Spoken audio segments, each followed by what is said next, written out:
here we are. Chelsea are the champions of the Europa Conference League. Chelsea have managed to complete all the European honors. They have won it all. They've won the Champions League, Europa League, Cup Winners' Cup, Conference League, Super Cup, and Chelsea are just invincible in Europe.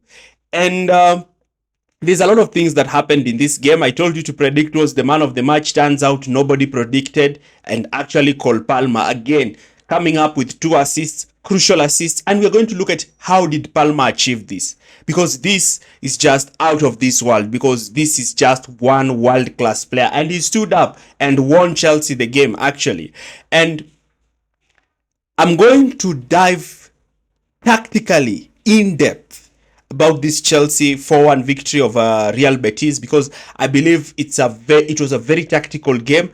It was a game of 2 halves. The first half, Chelsea really lost it. Chelsea were unable to get something out of this game, but in the second half, the thing changed, and Maresca changed his game, and now Chelsea were much better team. Looking at this running, imagine, look at how tough Chelsea had a running, and Chelsea have won 8 out of those 9 games. We had Liverpool, had United, Everton, Fulham, the Conference League, Nottingham Forest. Chelsea won 8 out of 9. Chelsea finished the season strongly. They had the best form. And now Chelsea are the only team. Look at that map, and then look at the bottom right corner. Look at the red team at the bottom right corner. But you're not going to talk about them, because our video today is the tactical analysis of Chelsea versus Real Betis. Before we start our analysis, if you've not been a subscriber in this channel, kindly subscribe and kindly share our videos. Let's look at the lineup. Now, the lineup was the talking point. Everybody was annoyed, especially with the defense. No Levi Colwill, no Reece James. Maresca clarified about Reece James, but again, why are you protecting Reece James? He's not going to play another game of football. And Colwill, who's very important to how we build from the back, and that's why we suffered. Now let's look at it. Now, Real Betis tried to press Chelsea aggressively high in a 4-4-2 structure and trying to limit Chelsea's build-up play from the back earlier on. And this caused problems for Chelsea when Chelsea tried to play through the middle. You can see here, the 2 centre-backs are splitted. Gusto has inverted in midfield. Cucurella is holding the width. But the problem is, Gusto is not a good midfielder. Gusto is not a good inverted fullback. And Real Betis exploited this. Now, Jorgensen, whenever he tried to play the ball to Gusto, Gusto would either play the ball backwards or to Trevor Chalobah and not progress the ball. And forcing the ball to the touchline will automatically mean that now Betis would move into a man-oriented press and deny Chelsea. And because the 2 double pivots, they decided that the closing down Caicedo and allowing the ball to go to Gusto, who's the player who's least comfortable with the ball at his feet in that position, will now not allow Chelsea to transition from defense to attack. And sometimes Real Betis would win this ball in this region with a lot of numbers, and actually that is how they scored the first goal of the game. And I'm going to show you in clips. Now look at this position. Chelsea are building from the back. Look at Gusto. Gusto is the one who's supposed to receive the ball. But you can see Betis are already going man-to-man with the 3 centre-backs, and they have pushed 2 central midfielders to cover both Gusto and Caicedo. Gusto loses the ball, and look at Gusto. He's unable to get back to his position. Isco plays the ball down the right, and now Chelsea's backline has been isolated. Gusto is so deep, and he's not covering for himself, and that is what makes Betis score the first goal of the game. And as Maresca described it after the game, that when this happened, Gusto's form and attention in the game just fell off, and Chelsea were being dominated in the first 30 minutes of the game. Here again, Gusto lost the ball, and now Betis are looking to whip in a cross, and they have overloaded the box. Lucky enough, Cucurella cleared the ball in the far post area. Now, Chelsea in the first half, because they were struggling in that midfield, decided to use Jackson as an extra player by making Jackson to drop deep to receive the ball directly from Benoit, and Benoit attempted those passes to Jackson. Now here you can see the ball has been played to Gusto, and now Jackson is the one who's dropping deep, ready to receive the ball. But here came another problem for Chelsea, because whenever Jackson was receiving this ball, he was receiving this ball under intense pressure. And sometimes Jackson would receive this ball and look to find Cole Palmer or look to find Pedro Neto. But Neto again was not so good in the first half, because he used to get the ball, but rather than looking to progress with the ball in field, he will hold the ball and then play the ball backwards. He was not taking on his player that much. Here again, Benoit has the ball, and now Fernandes is the one who has dropped deep, and Chelsea are trying to get an overload in that midfield because their two double pivots have been cut out. Once the ball has been received here, Fernandes automatically is being closed down, and you can see here the position of both Caicedo and Cucurella, who should have also joined that midfield, and Palmer has now been covered and he cannot receive the ball. Now, this made Betis, when they initially went 1-0 up, to move into a rigid 4-2-4 structure to limit central progression for Chelsea, and Chelsea were not moving the ball quite quick, and Maresca identified it. Betis, on the other hand, were looking to play the ball directly to the wide areas because they identified that Neto was being used almost like a secondary striker when it came to pressing from the back, and they always tried to attack down the right.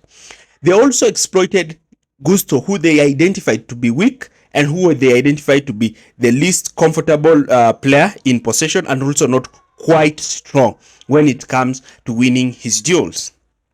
Here again, you see Betis has received the ball. They play the ball into that midfield region. Once they play the ball into that midfield region, the pass is actually received, but now Caicedo springs out to win the ball.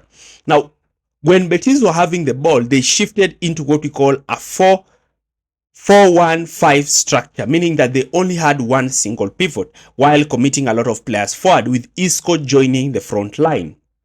Here again, you can see Isco was the one who was playing as a more of a in between the lines kind of player, looking to receive the ball directly from the midfielder and looking to play the ball onto the right side, sometimes even standing closer so that he can receive a cutback where he attempted a shot on goal.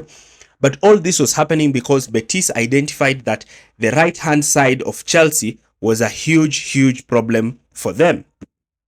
Now, Chelsea in possession were playing with their usual 3-2-5 structure, but this time is that yes, the system can be great, but again, you need a midfielder who's able to progress the ball. Now, having Gusto in this position was not quite great, and Chelsea started to go direct to try and play the balls for the runs of Noni Madueke and Pedro Neto. However, both Chelsea's wingers were not working. Madueke is not quite good on the left, and Neto is not quite effective on the right. He had a very bad game.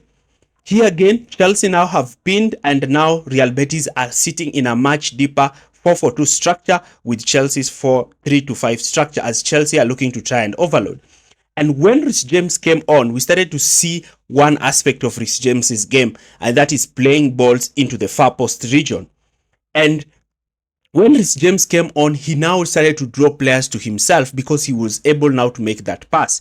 We also started to see Caicedo dropping in between the two center backs and looking to be the one dictating the play from deeper, and his excellent passing range would make him to pick Fernandes or Palmer from either side, and that made Chelsea create overload problems for Betis that made it difficult for Betis to actually create something in this game. Now, Chelsea, on the other hand, when they were pressing, they were moving into a more aggressive, man-oriented high press. Now, initially, with having Gusto there, Gusto was not able to contain whoever was playing down the left, but Maresca brought in Reece James. Now, when Maresca brought in Reece James, Chelsea were now committing a lot of players forward. They even pushed their line. So we had players like Cucurella now having that license to push forward and looking to combine together with Noni Madueke, and we saw Maresca even making a shift, pushing Neto to the left and Noni to the right, until Maresca made a change and brought in Sancho to the left and Noni Madueke to the right. And now Palmer in particular was now having that joy because Noni was holding the width, and Palmer now had an opportunity to either cut in or go to the wide area. And because also Noni is a threat when he receives the ball in this situation, this is when Palmer actually started to play those passes in those far post area. And Enzo Fernandez as he has always done this season, ghosting and making that curved run into the box and heading the ball is what made Chelsea score the equalizer. And once Chelsea scored the equalizer, everything went south, because Chelsea now started to overload the midfield by even inverting both Cucurella and Reece James. And inverting both of them made that Chelsea now were able to create triangles on either side, stretching Real Betis' rigid 4-4-2 structure and opening gaps in midfield. And this is what made players like Cole Palmer receive the ball and even find themselves in regions where they were able to whip in crosses. Palmer here is able to use his magic, beats his man, is now inside the 18-yard box, and Betis cannot commit to him because they can concede a penalty. And this allows Palmer to whip in a lovely cross that Jackson carefully finishes. Because Chelsea already now went 2-1 ahead, Betis started to open themselves up, trying to play and trying to get Chelsea. And Chelsea were winning the ball. And in this case, Dewsbury Hall did something good, receiving the ball, playing the ball onto Jadon Sancho. Sancho, identifying that the far post area is free, whips in a perfect ball and actually scores Chelsea's third. Game over. Because when you look at that time, it's so difficult for Betis to get the 2 goals. Here again, Caicedo is able to receive the ball at the edge of the box through a lovely counter-attack from Chelsea, scores the 4th goal, and the game is done. Enzo Maresca has won his first trophy at Chelsea. Chelsea have won their first trophy under Clearlake. I am looking to do a season review of Chelsea. I am looking to do a podcast on Chelsea and a live stream on this.